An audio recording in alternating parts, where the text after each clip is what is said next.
Neaizmirstiet, ka no pirmajiem 100 subscriberiem mēs izvēlēsimies vienu laimīgo, kurš iegūs savā īpašumā suņu kalendāru ar mūsu pašu suņu bildēm, kā arī izbraucienu 2 personām. Labdien!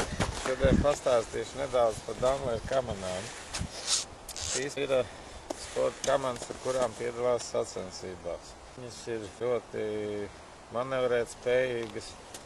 Viņām ir, teiksim, trasē, ja gadās negadījums, tad ar kādu no suņiem tad ir iespējams šeit suni, savainoto suni aizvest atpakaļ.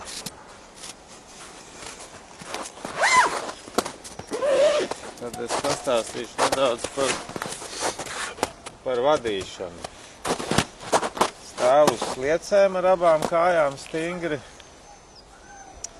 un turās vai nu šeit vai šeit. Kamanas tiek vadīts pagriezienos, locot kamanas uz iekšējo malu. Pārnesot svaru un locot kamanas uz vienu vai uz otru pusi. Un tā viņas piestūrējās un tiek ievadīts līkumos. Tad viņām vēl ir bremzes, ar kurām var piebremzēt pirms līkuma, lai nav tik strauji. Un vēl ir kalnu bremze, kur tiek izmantot braucot lejā no kalna. Tad es jums vēl parādīšu tās kamanas, kurām tiek vadāts stūris. Šīs kamanas vadās tāpatās, tikai viņas ir garākas un smagākas. Un šeit ir vieta pasažieriem, kurš sēž šeit iekšā un tiek izvizināts pa trasu. Šīs kamanas mēs izmantojam turistiem.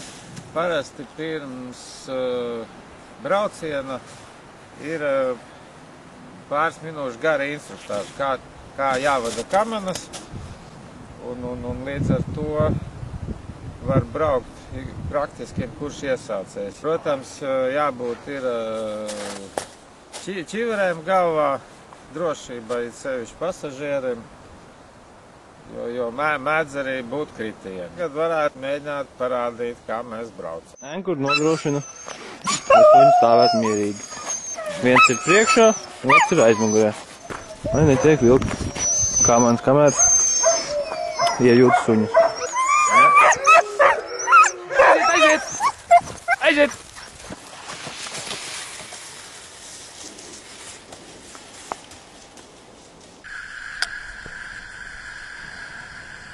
Aiziet, okei!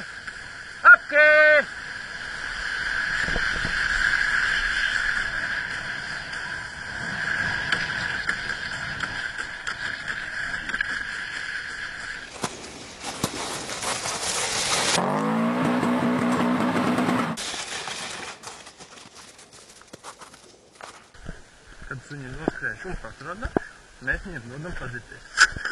Jeb ziemas sezonā dodam viņiem sniegžēles.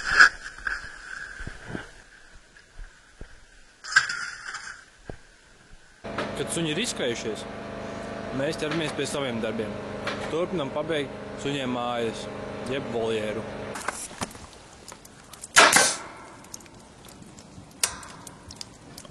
Nākamajā epizodē mazliet par iemalktiem. Parādīsim, kā tos uzvilkt, kādi ir veidi un kādus labāk izvēlēties.